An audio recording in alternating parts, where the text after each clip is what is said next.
آج جو میرا موضوع ہے وہ ایک نظم ہے، زندگی ایک نعمت ہے۔ اس نظم میں شاعر نے زندگی کے اس گہرائی اور گہرائی کو سامنے رکھا ہے اور اس کی سمجھانے کی کوشش کی ہے کہ آپ جب کسی پر بھی زور سے بولتے ہیں یا ڈانٹتے ہیں تو اس چیز کا خیال رکھیے کہ اس دنیا میں بہت سے ایسے لوگ ہیں جو بول نہیں سکتے۔ جب آپ اپنے بچوں کے بارے میں سوچ رہے ہوتے ہیں تو آپ یہ بھی سوچئے کہ بہت سارے لوگ ہیں جن کے پاس کوئی بچے نہیں۔ جب میاں بیوی میں لڑائی ہوتی ہے تو انہیں بھی یہ سوچنا چاہیے کہ اس دنیا میں بہت سارے ایسے لوگ ہیں جو اپنے رفیق حیات کو ترس رہے ہیں۔ یہ اور اسی طرح کی بہت ساری ایسی چیزیں اس نظم میں ہیں۔ اس کا مقصد یہ ہے کہ زندگی جو ہے اس کو سمجھنے کے لیے دوسرے کی زندگی کو دیکھنا چاہیے، کیونکہ اس کرۂ ارض پر تمام زندگیاں بہت اہمیت کے حامل ہیں۔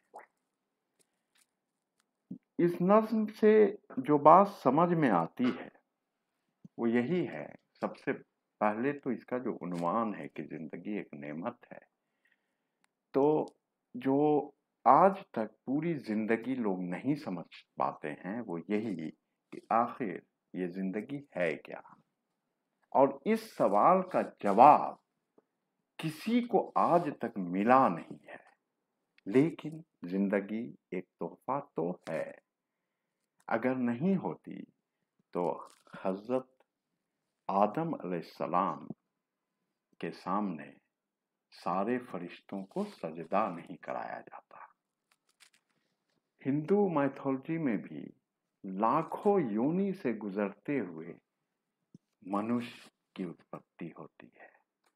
بہت اچھا شعر ہے کہ مت سہل ہمیں جانو، پھرتا ہے فلک برسوں، تب خاک کے پردے سے انسان نکلتے ہیں۔ تو ظاہر سی بات ہے کہ زندگی ایک ایسی قیمتی شے ہے جس کو یوں ہی گزار دینا، یوں ہی برباد کر دینا کہیں سے بھی عقل مندی نہیں ہے۔ کہتے ہیں کہ آپ سالگرہ منا رہے ہیں، کیا آپ سوچتے ہیں کہ آپ کی عمر گھٹ گئی لیکن آپ خوش ہو رہے ہیں؟ تو ایسا لوگ کیوں کرتے ہیں؟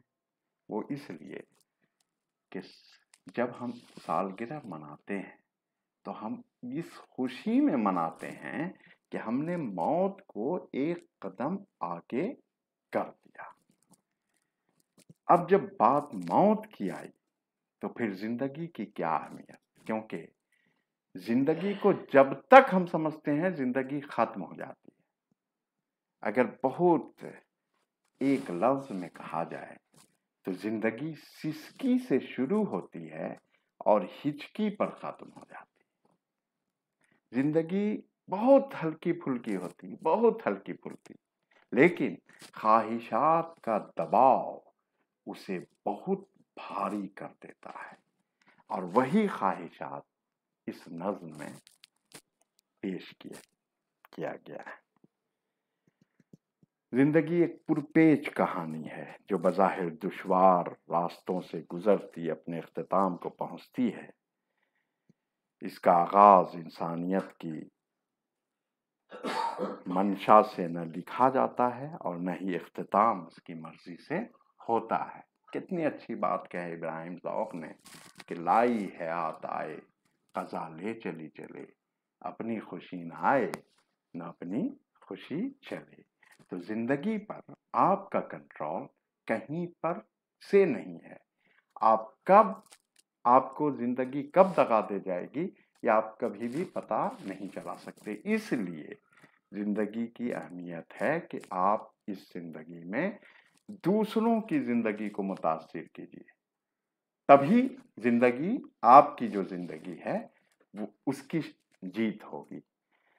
لیکن کیا ہے کہ نہ تھا کچھ تو خدا تھا، کچھ نہ ہوتا تو خدا ہوتا، ڈبویا مجھ کو ہونے نے، نہ ہوتا میں تو کیا ہوتا۔ ظاہر سی بات ہے کہ یہ جو شعر ہے